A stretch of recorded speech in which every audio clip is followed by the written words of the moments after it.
السلام علیکم ورحمۃ اللہ نحمدہ ونصلی علی رسولہ الکریم اما بعد فاعوذ باللہ من الشیطان الرجیم بسم اللہ الرحمن الرحیم رب اشرح لی صدری ویسر لی امری واحلل عقدۃ من لسانی یفقہوا قولی۔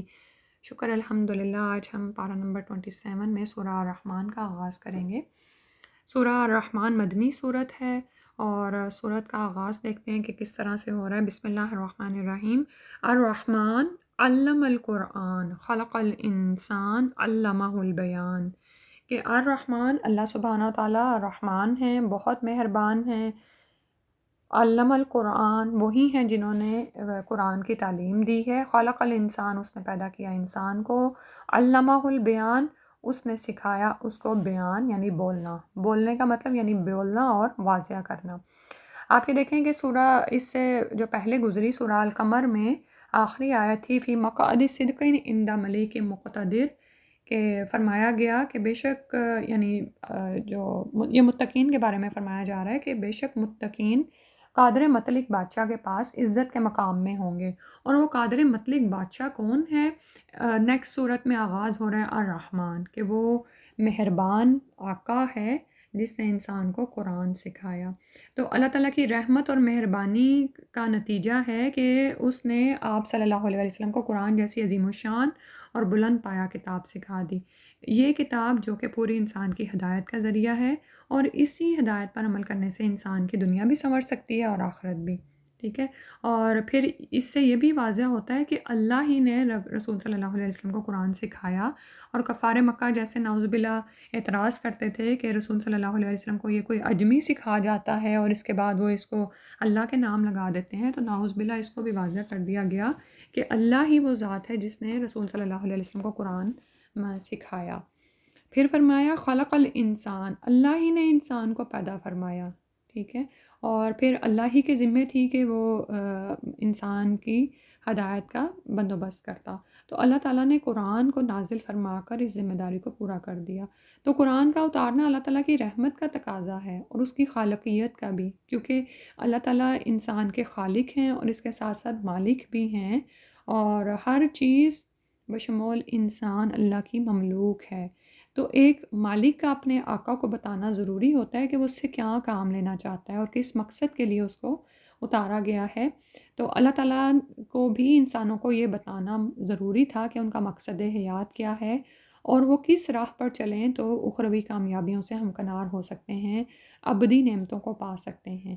تو یہ ضرورت انسان پر قرآن اتار کر پوری کر دی گئی۔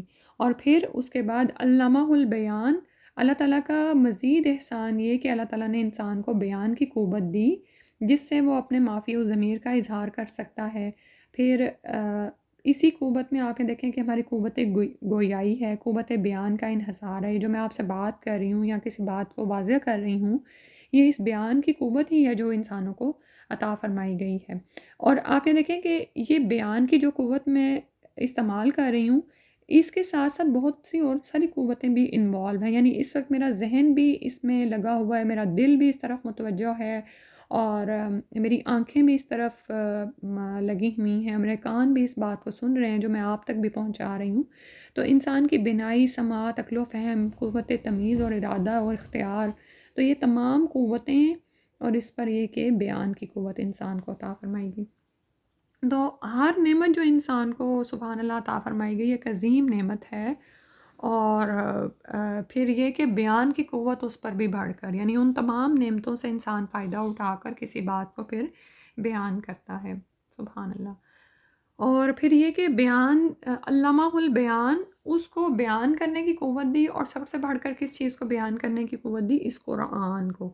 تو قرآن کی کتابت ہو، اس کی تعلیم ہو، اس کے معنی ہو، اس کی تفاسیر ہوں، اس کو زبانی بیان کرنا یا لکھ کر بیان کرنا، یہ سب کچھ انسان کو سکھایا گیا ہے، ٹھیک ہے۔ اور پھر اگر ہم پر یہ نعمت اتاری گئی ہے، تو جیسے کہ ہم جانتے ہیں کہ کسی بھی نعمت کا شکر کیسے ادا ہوتا ہے کہ اس نعمت کا اظہار کیا جائے، ٹھیک ہے۔ تو اب جب بیان کی قوت ہمیں دی گئی ہے اور ہدایت ہم تک پہنچا دی گئی ہے، تو ہم پر یہ لازم ہے کہ ہم اپنے اپنے دائرہ کار میں جس حد تک ممکن ہو اس قرآن کو دوسروں تک لے کر جائیں، اس قرآن کو دوسروں سے بیان کریں، کیونکہ اس اس امت تک، یہ امت ساری کی ساری رسول کی امت ہے، کچھ وہ ہیں جو کہ جواب دیں گے، لبیک کہیں گے، اور کچھ وہ ہیں جو انکار کر دیں گے، ٹھیک ہے. تو ہم پر کیا ذمہ داری عائد ہوتی ہے کہ جو بیان یعنی قرآن کا بیان جو ہم تک پہنچا ہے ہم اس کو آگے لے کر جائیں. یہاں تک تلاوت سنتے ہیں.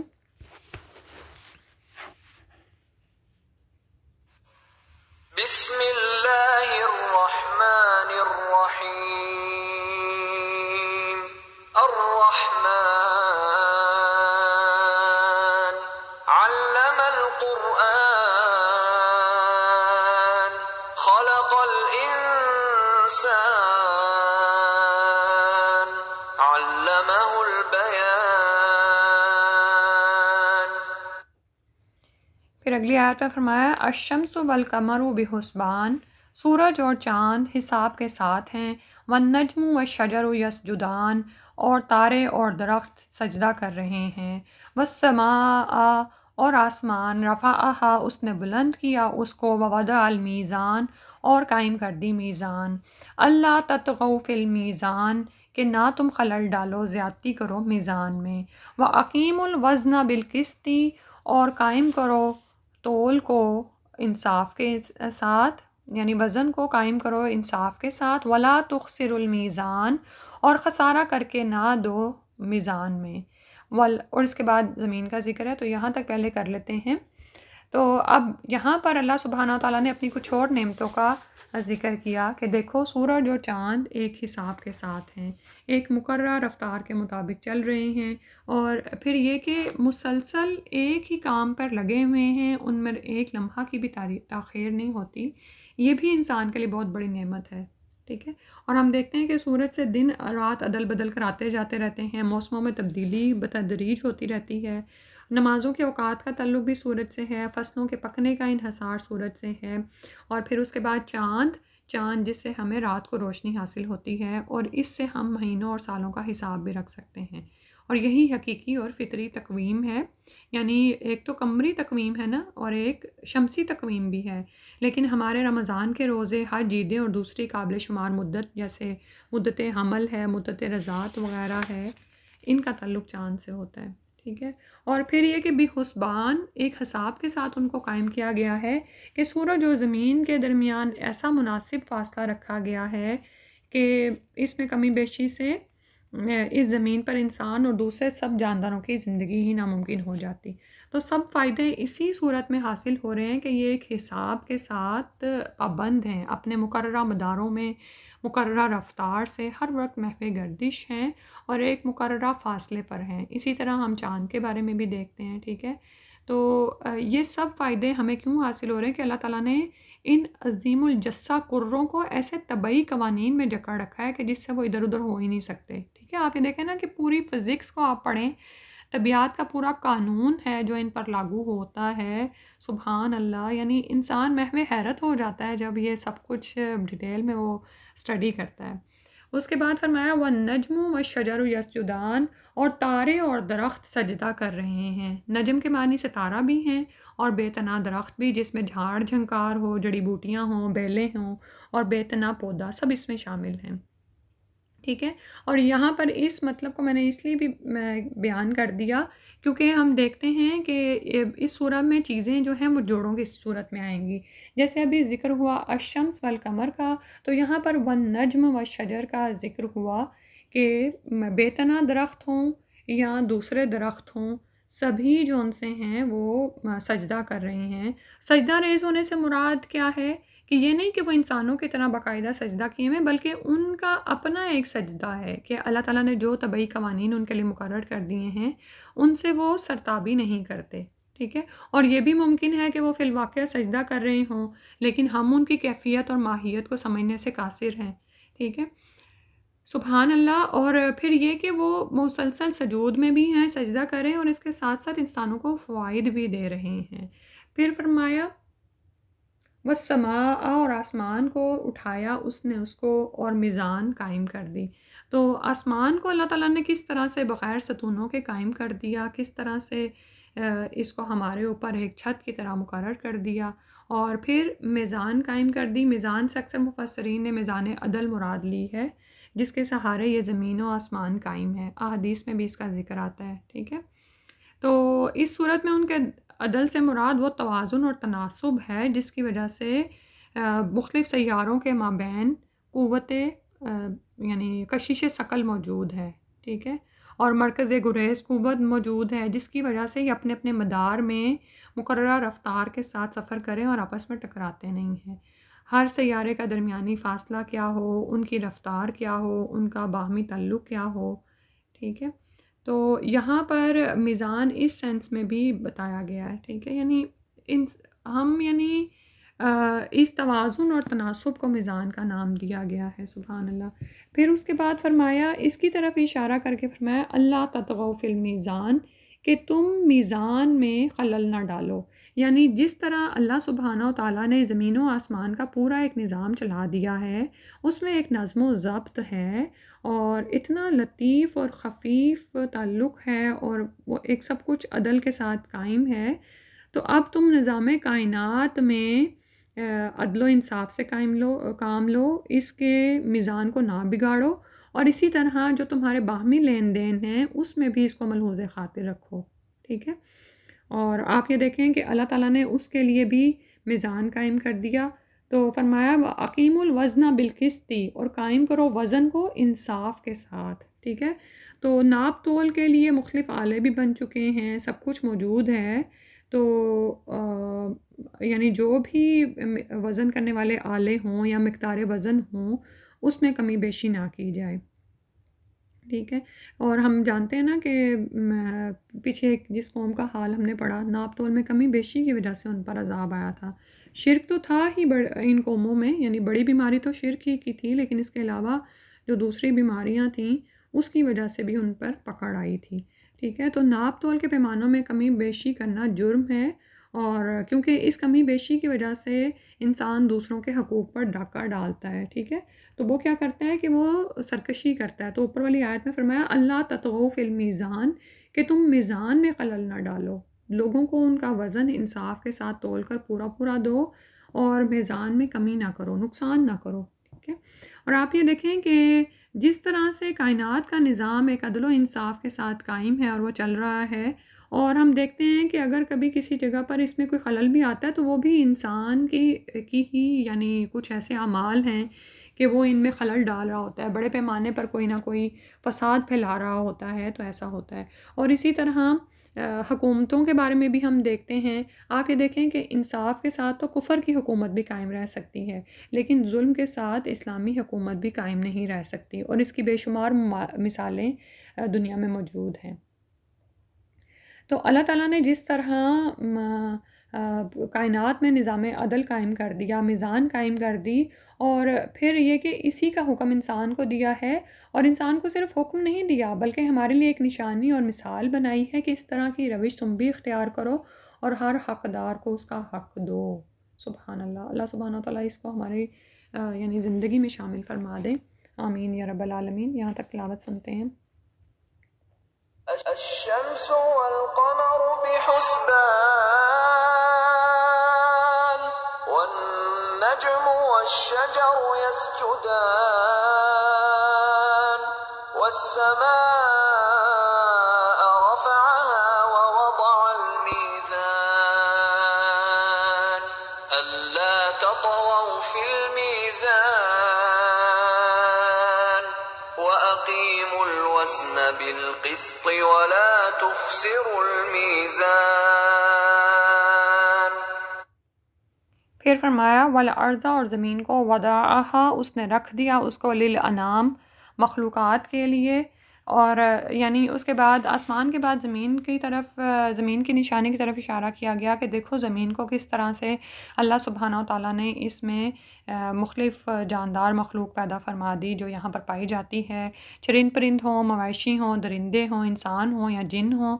اور انعام سے یہاں پر مراد جن اور انسان لینا اس لحاظ سے زیادہ مناسب ہے کہ آگے انہی دو انواع کا ذکر آ رہا ہے۔ پوری صورت پھر انہی دو انواع سے پوچھتی ہے کہ بتاؤ تم دونوں کن اللہ کی کون کون سی نعمتوں کا تم جھٹلاؤ گے، ٹھیک ہے۔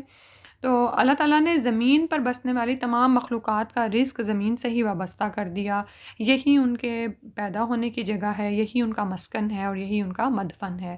پھر فرمایا اس زمین میں کیا کچھ ہے، فیہا فاکہۃ، اس میں پھل ہیں، والنخل، اور کھجور کے، ذات الاکمام، خوشوں والے درخت ہیں۔ تو ہر طرح کے بکثرت لذیذ پھل ہیں، کھجور کے درخت ہیں جن کے پھل غلافوں میں لپٹے ہوئے ہیں۔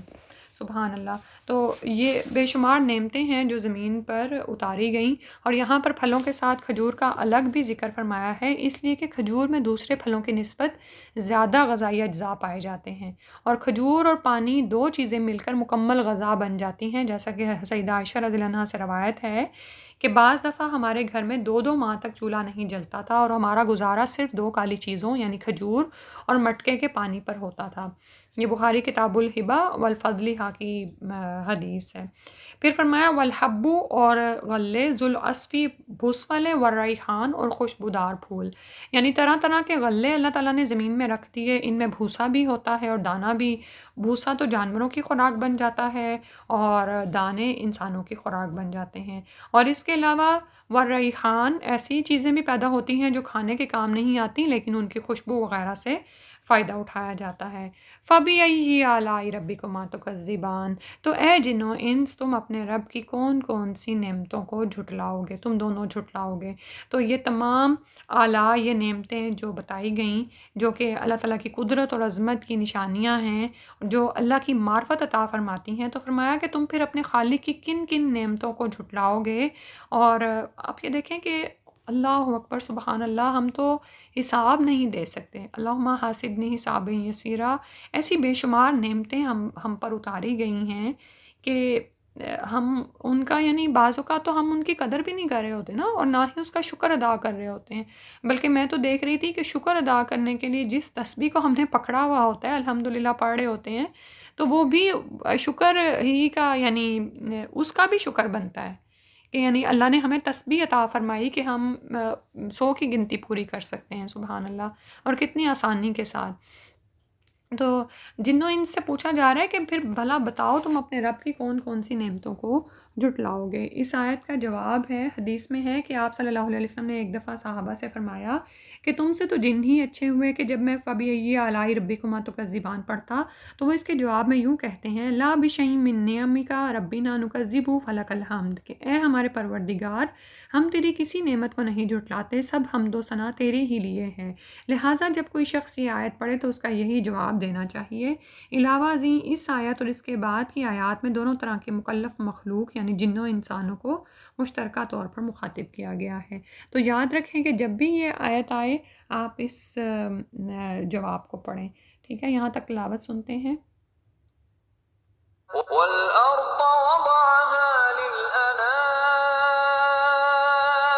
فِيهَا فَاكِهَةٌ وَالنَّخْلُ ذَاتُ الْأَكْمَامِ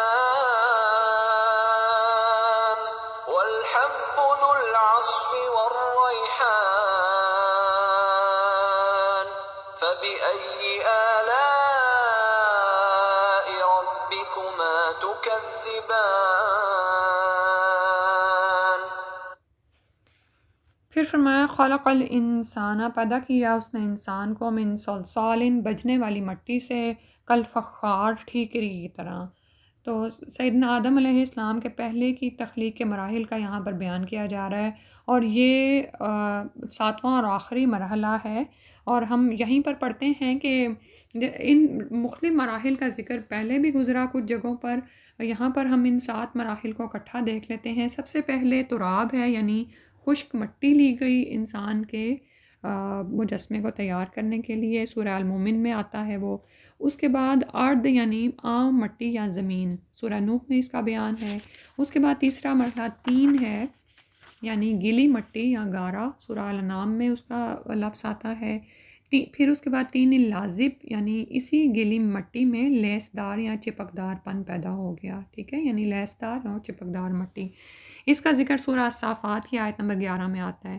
پھر اس کے بعد 5ویں مرحلے پر ہمائن مسنون ہے، بمعنی بدبودار کیچڑ، الحجر کی آیت نمبر 26 میں اس کا ذکر ہے۔ پھر 6 نمبر پر مرحلہ سلسال کا ہے، ٹھیکرا یا حرارت سے پکائی ہوئی مٹی، ٹھیک ہے، اور پھر سلسالن کالفخار یعنی ٹن سے بجنے والی ٹھیکری، کیونکہ آپ یہ دیکھیں نا کہ جب حرارت سے کوئی مٹی کا ٹھیکرا پک جاتا ہے تو پھر وہ اس میں ٹن کی آواز پیدا ہو جاتی ہے۔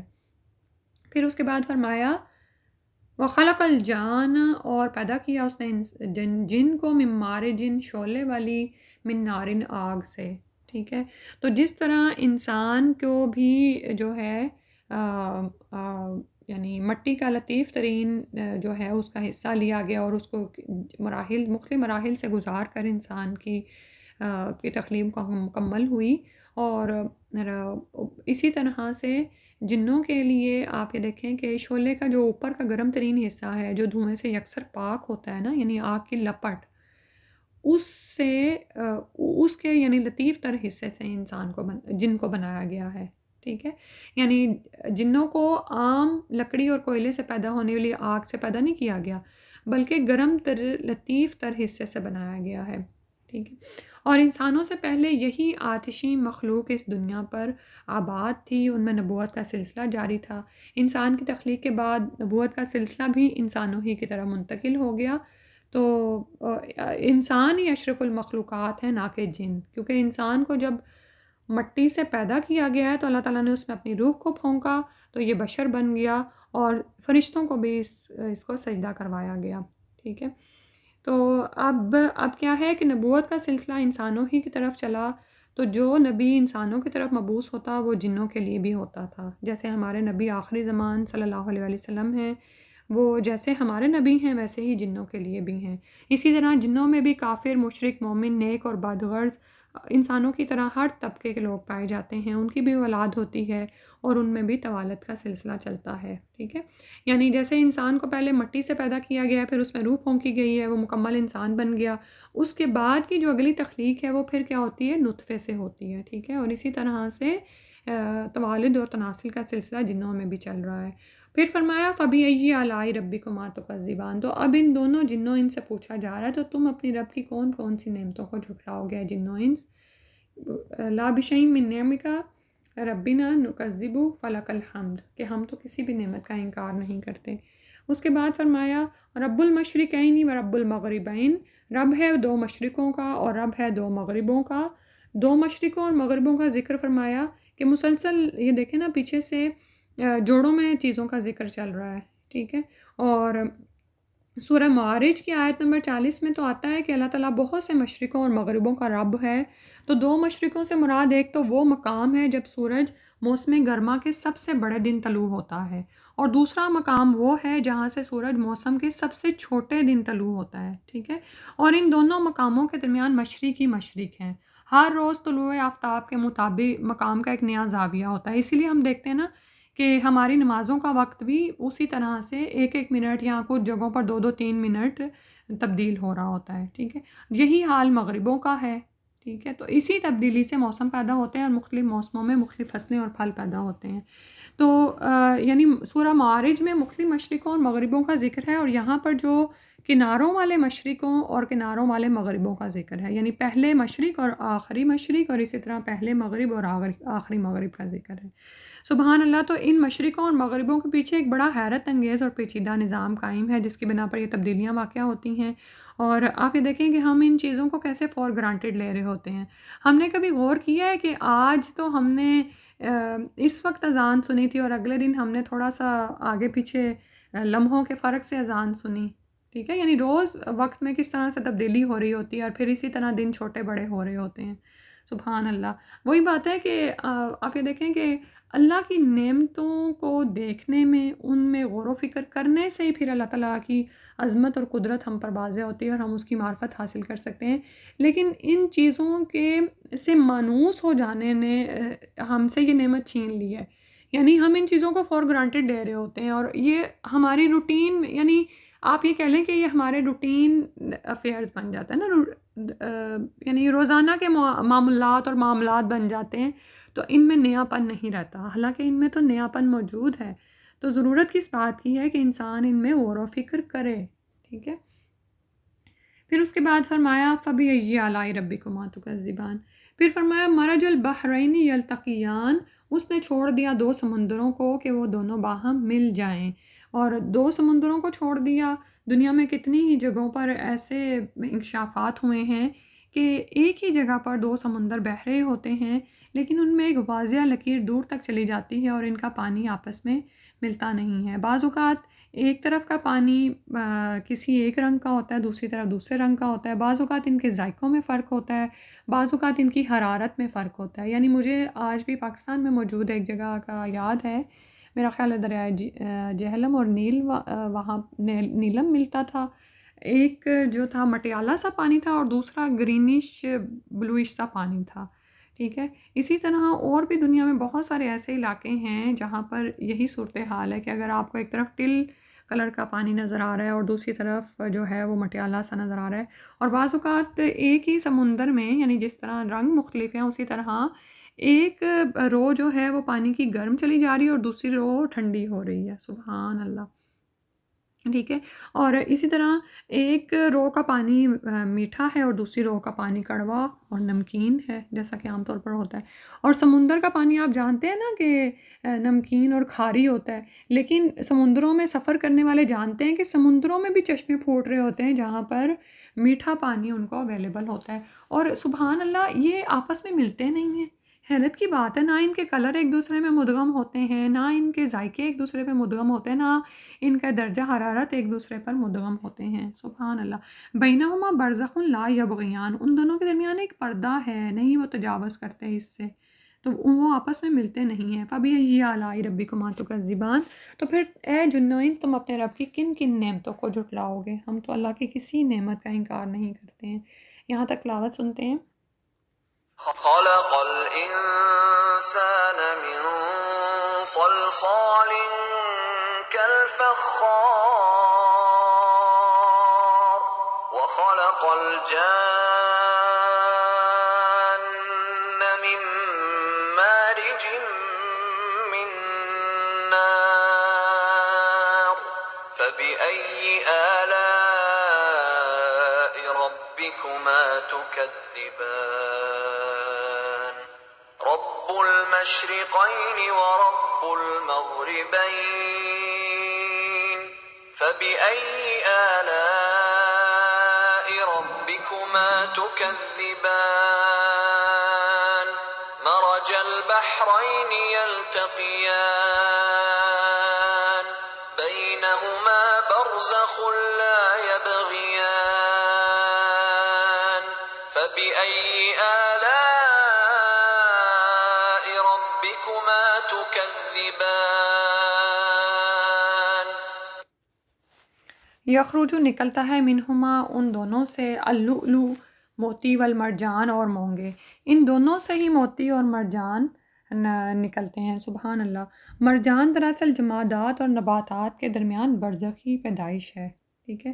اور جس طرح سب موتی پتھروں ہی کی قسم ہوتے ہیں، مرجان بھی پتھر ہی کی قسم ہے، لیکن یہ نباتات کی طرح بڑھتا ہے، جمادات کی طرح جامد نہیں ہوتا۔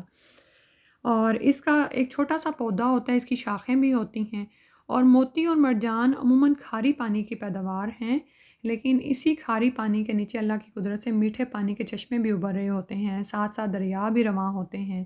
تو اسی لیے منہما کا لفظ ارشاد فرمایا، یعنی یہ چیزیں اللہ تعالیٰ کے حیرت انگیز تخلیقی کارناموں کے نتیجے میں پیدا ہوتی ہیں۔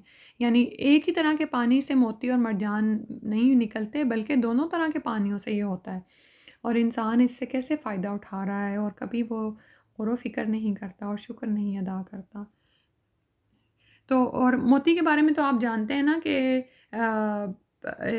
اگر جب مٹی کا یا ریت کا ذرہ جب سیپ کے اندر جاتا ہے، اس کے منہ میں چلا جاتا ہے، تو اس کو جب اریٹیشن ہوتی ہے تو وہ ایک سکریٹ خارج کرتا ہے، یعنی ایک مادہ سا خارج ہوتا ہے جو اس ریت کے ذریعے ذرے کے گرد چپک جاتا ہے، اور پھر وہ ایک سالہ سال کے بعد وہ ایک موتی کی شکل اختیار کر جاتا ہے، اور بہت قیمتی اور بہت ہی نادر ہوتا ہے یہ موتی۔ یعنی ایک تو وہ موتی ہے نا جو آپ کی فیکٹریز میں تیار ہوتا ہے، لیکن وہ کہاں اور کہاں حقیقت میں جو موتی تیار ہوتے ہیں۔ اور مرجان کے بارے میں جیسے بتایا کہ مرجان جو ہے وہ پتھر ہی کی قسم ہے، لیکن یہ پودوں کی طرح بڑھتا ہے، اور پھر اس کی مختلف شکلیں اور حیتیں ہوتی ہیں اور مختلف کلرز ہو جاتے ہیں، اور جب ایک اس حال میں آ جاتے ہیں کہ انسان ان سے زیور حاصل کر سکے تو وہ انسان ان کو حاصل کر لیتا ہے. سبحان اللہ. تو یہ سب اللہ سبحانہ و تعالیٰ کی نعمتیں ہیں، اس کی قدرت ہے. فرمایا فَبِأَيِّ آلَاءِ رَبِّكُمَا تُكَذِّبَانِ، تو پھر اپنے رب کی کون کون سی نعمتوں کو تم جھٹلاؤ گے. اس کے بعد فرمایا وَلَهُ الْجَوَارِ الْمُنشَآتُ، اور اسی کے لیے ہیں جہاز اونچے اٹھے ہوئے. اونچا اٹھانا یعنی اونچے اونچے فی البحری، سمندر میں، کل اعلام، اونچے پہاڑوں کی طرح. یعنی اللہ ہی نے انسان کو اتنی عقل عطا فرمائی کہ اس نے اونچے اونچے جہاز تیار کر لیے ہیں جو مہیب سمندر کی تلاطم خیز موجوں کو چیرتے چلے جاتے ہیں. تو اللہ تعالیٰ نے انسان کے اس فعل کی نسبت اپنی طرف کی ہے براہ راست، کیونکہ یہ جہاز دراصل انسان کی ملکیت نہیں، اللہ ہی کی ملکیت ہے. تو فرمایا فَبِأَيِّ آلَاءِ رَبِّكُمَا تُكَذِّبَانِ، تو تم اپنے رب کی کون کون سی نعمت کو جھٹلاؤ گے. پھر فرمایا کُلُّ مَنْ عَلَيْهَا فان، جو کچھ بھی ہے سب کے سب جو اس پر ہیں فنا ہونے والے ہیں. وَيَبْقَى وَجْهُ رَبِّكَ، اور باقی رہے گی ذات تیرے رب کی، ذوالجلال والاکرام، جو بڑی بزرگی والی اور کرم والی ہے. یعنی یہ جو ساری مخلوقات ہیں جن کا ذکر کیا جا رہا ہے وہ حادث ہیں، کیونکہ جو بھی چیز مخلوق ہے وہ حادث ہے. قدیم صرف اللہ سبحانہ تعالیٰ کی ذات ہے. جو چیز بھی اللہ تعالیٰ نے پیدا فرمائی ہے وہ بے جان ہے یا جاندار، ایک نہ ایک دن ضرور اپنا کام چھوڑ دے گی، خراب ہو جائے گی، فنا ہو جائے گی، برباد ہو جائے گی. اور یا پھر اگر وہ جاندار ہے تو ضرور موت سے دوچار ہوگی.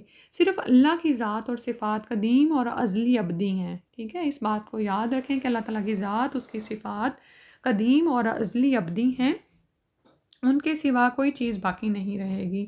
اور اللہ کی صفات بھی قدیم ہیں، یعنی کلام اللہ، قرآن یا لوح محفوظ اور اعمال نہیں سوری اور اللہ کی ذات اور صفات قدیم اور ازلی ابدی ہیں، اور اللہ تعالیٰ کی صفات سے مراد کلام اللہ ہے، قرآن ہے، یا لوح محفوظ اور اعمال نامے وغیرہ ہیں. ٹھیک ہے، تو سبحان اللہ کہ سب کچھ فنا ہونے والا ہے، صرف اللہ کی ذات باقی رہ جانے والی ہے. اور یہاں پر خاص طور پر ذوالجلال والاکرام آیا، تو ان ناموں کے ساتھ بھی اللہ تعالیٰ کو پکارا کریں. یعنی اللہ تعالیٰ کی ذات جو بڑی ہی بزرگی والی، بڑے کرم والی ہے، اور حقیقتاً ان ناموں کے ساتھ پکارنے سے اللہ تعالیٰ انسان کی دعا قبول فرماتے ہیں. یا ذا الجلال والاکرام، یا ذا الجلال والاکرام، یا ذا الجلال والاکرام. اللہم لا سہل الا ما جعلتہ سہلا وانت تجعل الحزن اذا شئت سہلا. اس کے بعد فرمایا فَبِأَيِّ آلَاءِ رَبِّكُمَا تُكَذِّبَانِ، تو تم اے جن و انس اپنے رب کی کس کس نعمت کو جھٹلاؤ گے. یسألہ، وہ مانگتے ہیں اسی سے، من فی السماوات والارض، جو بھی زمین اور آسمان میں ہیں وہ سب اللہ سے مانگتے ہیں. کل یومن، ہر دن میں، ہوا فی شان، وہ ایک نئی شان میں ہے، ہر روز وہ ایک اپنی نئی آن میں ہے. تو صرف اللہ ہی کی ذات بے نیاز ہے، باقی تمام مخلوق اپنی حاجت روائی، مشکل کشائی کے لیے اللہ کی محتاج ہے. کوئی اس سے کھانے کو مانگتا ہے، کوئی پینے کو، کوئی تندرستی کے لیے دعا کرتا ہے، کوئی اولاد کے لیے، کوئی کام کی آسانی کے لیے، کوئی گناہوں کی مغفرت کے لیے، کوئی ترقی درجات کے لیے. اور اللہ سبحانہ تعالیٰ سب مخلوق کی فریاد سنتا اور ان کی داد رسی کرتا ہے. سبحان اللہ. اللہ تعالیٰ ہر وقت ہر آن میں ایک نئی شان میں ہے، ہر وقت یہ کام ہو رہا ہے، ہر وقت نئی سے نئی مخلوقات پیدا ہو رہی ہے، انسانوں کی پیدائش بڑھ رہی ہے. تو سبحان اللہ، نئے نئے کمالات اور نئے نئے جواہر ہیں ہمارے، تو وہ سامنے بھی نہیں آتے نا.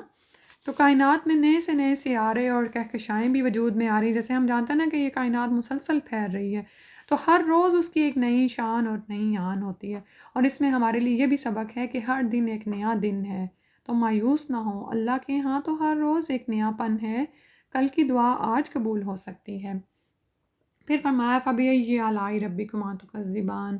اس کے بعد فرمایا سَنَفْرُغُ لَكُمْ أَيُّهَا الثَّقَلَانِ، اے بوجھو، زمین کے بوجھو، جنہوں ان سے کہا جا رہا ہے ان قریب ہم تم سے باز پرس کے لیے فارغ ہوئے جاتے ہیں، یعنی تمہارا حساب لینے کے لیے.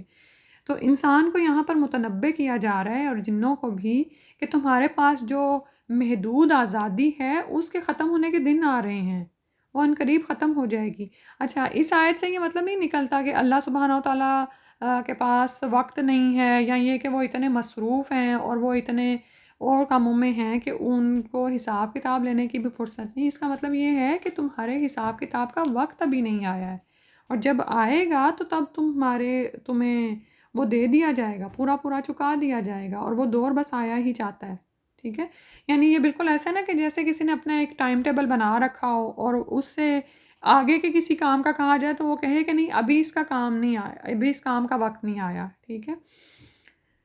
اللہ اکبر. اور پھر یہ کہ یہ حساب کتاب لینا بھی اللہ تعالیٰ کی اور ایک رحمت ہے نا، کہ اس کے مطابق پھر جزا و سزا کا معاملہ ہوگا اور اس کی اس کا عدل سامنے آئے گا. یعنی اللہ تعالیٰ کے عدل کا تقاضا ہے کہ ایسا ایک دن ہو جس دن جن و انسا کا امتحان لیا جائے گا. ادروائز ہماری محنت کرنے کا کیا فائدہ؟ ایمان لا کر جو اعمال صالح کر رہے ہیں اگر وہ اسی طرح فوت ہو جائیں تو کیا حاصل؟ اسی طرح وہ شخص جو ساری عمر اللہ کو جھٹلاتا رہا اور سرکشی کرتا رہا، اگر وہ اس کا بدلہ پائے بغیر دنیا سے چلا گیا اور اس کے بعد اس کا کوئی حساب نہیں ہے، تو پھر یہ سارا نظام کیا ہے؟ ایک کھیل تماشا تو نہیں ہے. تو اللہ تعالیٰ کے عدل کا تقاضا ہے اور یہ اللہ تعالیٰ کی ایک بہت بڑی نعمت ہے کہ جزا و سزا کا دن قائم ہو اور اس دن اے جن و انس تمہارا امتحان ہوگا. اور یہاں پر جن و انس کو بوجھ کہا گیا ہے، ٹھیک ہے، کیونکہ یہی مکلف مخلوق ہے نا کہ جس پر یعنی ذمہ داری رکھی گئی ہے، اسی سے حساب کتاب لیا جانا ہے. اور پھر یہ کہ بوجھوں کا مطلب یہ بھی ہو سکتا ہے کہ یہی وہ مخلوق ہے جو مکلف کی گئی تو اللہ تعالیٰ کی مجرم بھی ہے، نافرمان بھی ہے، تو زمین پر بوجھ بنی ہوئی ہے. باقی ساری مخلوقات کیا ہیں؟ اللہ کے فرما بردار ہیں، اس کے نظام کے مطابق اس کے دائرے میں گردش کر رہی ہیں. پھر اس کے بعد فرمایا فَبِأَيِّ آلَاءِ رَبِّكُمَا تُكَذِّبَانِ یا معاشر الجن والانس، اے جن و انس کے گروہ، ان استطاعتم اگر تم استطاعت رکھتے ہو، ان کے تنفذو تم نکل بھاگو، من اقطار السماواتی آسمانوں، والارض اور زمین کے کناروں سے، فنفذو تو نکل بھاگو، لا تنفذونا نہیں تم نکل سکتے، الا بسلطان مگر ایک دلیل کے ساتھ یا ایک زور کے ساتھ. تو نفذا کا معنی ہوتا ہے آر پار نکل جانا. جیسے لوہے کی سوراخ کے ایک سرے پر آگ کو گرم کیا جاتا ہے نا، تو وہ تھوڑی دیر تک حرارت ساری لوہے کی سوراخ تک پہنچ جاتی ہے، ٹھیک ہے. تو اللہ تعالیٰ فرما رہے ہیں کہ اگر تم چاہو کہ ایک جگہ سے دوسری جگہ پر بصورت داخل ہو جاؤ، آر پار ہو جاؤ، تو تم یہ کر نہیں سکتے. اس کے لیے تمہیں انتہائی قوت کی ضرورت ہے. زمین و آسمان کے کناروں تک پہنچنے کے لیے بہت قوت چاہیے ہے. ہم دیکھتے ہیں کہ انسان جو چاند پر پہنچنے میں کامیاب ہوا ہے تو اس کے لیے بھی اس سے بہت قوت اور بل بوتے کی ضرورت تھی، ٹھیک ہے. اور اگر اس کو پچھلی آیت کے ساتھ ملا کر پڑھا جائے تو پھر اس طرح سے بات بنتی ہے کہ تمہارے حساب کتاب کا وقت آیا ہی چاہتا ہے. اگر تم چاہو کہ اس حساب کتاب سے بچو، اللہ کی گرفت میں آنے سے بچ جاؤ، اور تم بھاگنا چاہو تو تم آسمانوں زمین کے کناروں سے نکل نہیں سکتے، ٹھیک ہے. اور بھاگ کر بھی کہاں جاؤ گے؟ اللہ ہی ہر جگہ پر موجود ہے. یعنی آسمانوں زمین کے کناروں سے نکل بھی جائیں تو بھی اللہ کا ہی اختیار ہے. فَبِأَيِّ آلَاءِ رَبِّكُمَا تُكَذِّبَانِ پھر فرمایا یورسلو وہ چھوڑ دیا جائے گا، علیکما تم دونوں پر، شوازن شعلہ، من نارن آگ میں سے، ونحاسن اور دھواں، فلا تنتصران تو پھر تم دونوں مقابلہ نہ کر سکو گے. تو اے جن و انس اللہ کو پہچانو، اپنی قوت کو پہچان لو کہ تم اللہ کے سامنے کچھ نہیں ہو، اللہ کا مقابلہ نہ کرو. اگر ایسا کرو گے تو پھر کیا ہے کہ خالص آگ کا شعلہ جس میں دھوئیں کی آمیزش نہ ہو وہ تم پر پھینکا جائے، ٹھیک ہے. نعوذ باللہ من ذالک. اور پھر حالت تمہاری یہ ہوگی کہ تم کسی قسم کا بدلہ بھی نہ لے سکو گے، کسی سے اپنا دفاع نہیں کر سکو گے، ٹھیک ہے. یعنی اگر کوئی شخص چاہے کہ وہ اللہ تعالیٰ کے حساب کتاب سے بچ جائے تو وہ اس میں کبھی کامیاب نہیں ہو سکے گا. اس پر آگ کے اور دھواں ملی آگ کے شعلے چھوڑے جائیں گے اور مجبوراً اسے اس جگہ پر کھڑا رہنا پڑے گا اور اپنا یہ عذاب لینا ہی پڑے گا. یعنی انسان ایسا مجبور اور بے بس ہے کہ نہ تو وہ اپنا بچاؤ کر سکے گا اور نہ ہی فرشتوں سے اپنے آپ کو چھڑا سکے گا، نہ ان سے بدلہ لے سکے گا. تو فرمایا فَبِأَيِّ آلَاءِ رَبِّكُمَا تُكَذِّبَانِ تو اے جن و انس تم اپنے رب کی کون کون سی نعمتوں کو جھٹلاؤ گے. تو یہاں پر اس سے پہلے تو عذاب کی بات ہو رہی تھی، پھر نعمتوں کی بات ہوئی. تو دراصل مطلب یہ ہے کہ مجرموں کو دنیا اور آخرت میں سزا دینا بھی اللہ تعالیٰ کی طرف سے ایک بہت بڑی نعمت ہے، ٹھیک ہے. کیونکہ دنیا میں کیا ہوتا ہے کہ جب ظالم مرتا ہے تو عام لوگ اس کے ظلم سے نجات پا جاتے ہیں اور پھر یہ کہ آخرت میں بھی ایسے ظالم اللہ سے سزا پائیں گے، اور نیک لوگ اللہ تعالیٰ کے ہاں قدر شناس، یعنی ان کی قدر کی جائے گی اور ان کو ثواب عطا کیا جائے گا۔ پھر اس کے بعد فرمایا فَإِذَا انشَقَّتِ السَّمَاءُ، تو جب پھٹ جائے گا آسمان، فَكَانَتْ، تو وہ ہو جائے گا وردتاً سرخ قدّہان، سرخ چمڑے کی طرح، تیل کی تلچھٹ کی طرح۔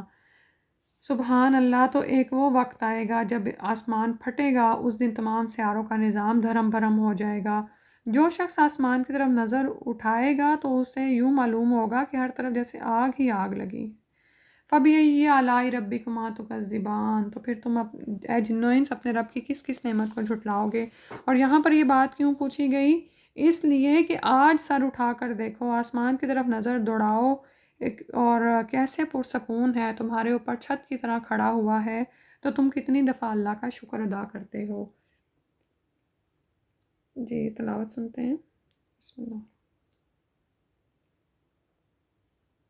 يخرج منهما اللؤلؤ والمرجان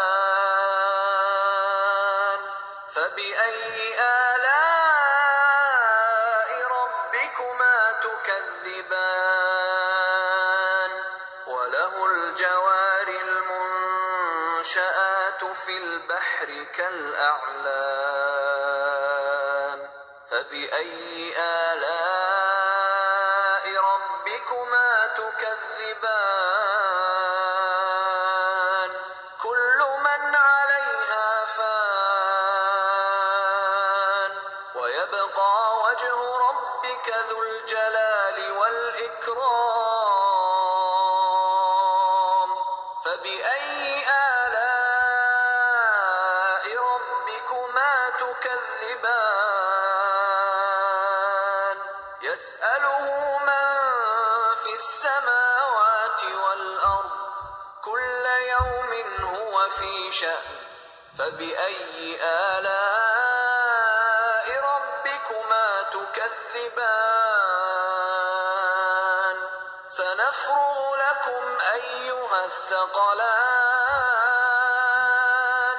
فبأي آلاء ربكما تكذبان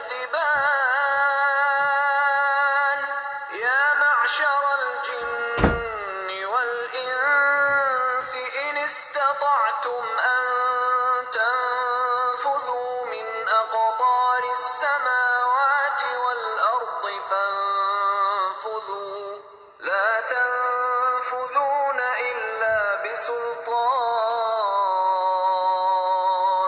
فبأي آلاء ربكما تكذبان يرسل عليكما شواظ من نار ونحاس فلا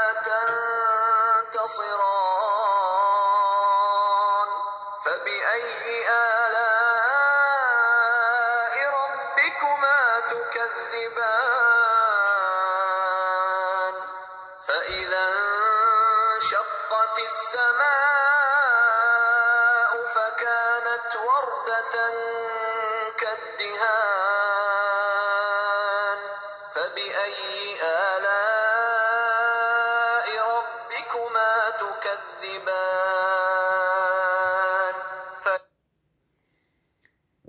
جی آیت نمبر 38 تک ہوا ہے، اتنا ہی کر لیتے ہیں، پھر انشاءاللہ باقی مکمل کریں گے صورت کو۔ اللہ سبحانہ تعالیٰ سے دعا ہے کہ اللہ تعالیٰ ہمیں اسے سمجھنے اور اس پر اس کے مطابق عمل کرنے کی توفیق عطا فرما دیں۔ سبحانک اللہم و بحمدک، نشہد ان لا الہ الا انت، نستغفرک و نتوب الیک۔